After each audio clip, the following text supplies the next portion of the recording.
Hello friends, welcome to Sara's Kitchen.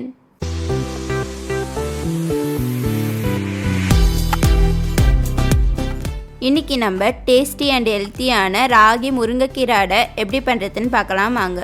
அதுக்கு முன்னாடி நம்ம சேனலை சப்ஸ்கிரைப் பண்ணாமல் இருந்தீங்கன்னா மறக்காமல் சப்ஸ்கிரைப் பண்ணிக்கோங்க. அப்போ தான் நான் போகிற டிஃப்ரெண்ட்டான ரெசிபியெல்லாம் உங்களால் தெரிஞ்சுக்க முடியும்.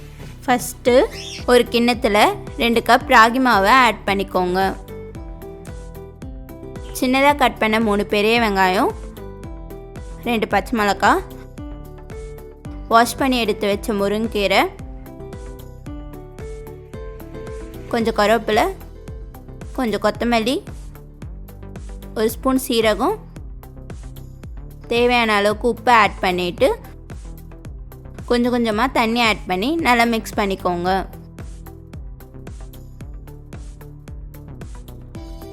மாவு இந்த மாதிரி கன்சிஸ்டன்சியாக வந்துட்ட பிறகு நம்ம அடை போட ஸ்டார்ட் பண்ணலாம். இப்போது அடை செய்கிறதுக்கு தோசைக்கல்லில் சூடு பண்ணிக்கலாம். கல் நல்லா சூடாயிட்ட பிறகு கொஞ்சம் எண்ணெய் ஆட் பண்ணிவிட்டு இது மாதிரி மாவை ரவுண்ட் ஷேப்பில் தட்டி கல்லில் போட்டுக்கோங்க.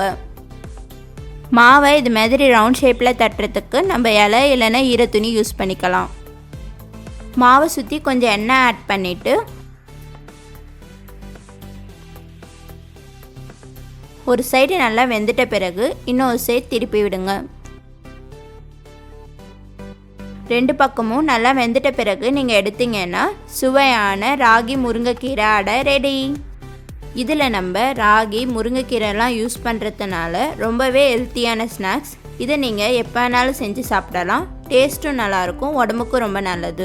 இது உங்கள் வீட்டில் ட்ரை பண்ணிவிட்டு எப்படி இருக்குன்னு கமெண்ட்டில் சொல்லுங்கள். இந்த வீடியோ உங்களுக்கு பிடிச்சிருந்தா லைக் பண்ணிவிட்டு உங்கள் ஃப்ரெண்ட்ஸ் அண்ட் ஃபேமிலிக்கு ஷேர் பண்ணுங்கள். இன்னும் நம்ம சேனலை சப்ஸ்கிரைப் பண்ணாமல் பார்த்துட்டு இருக்கோங்க, மறக்காமல் சப்ஸ்கிரைப் பண்ணிக்கோங்க.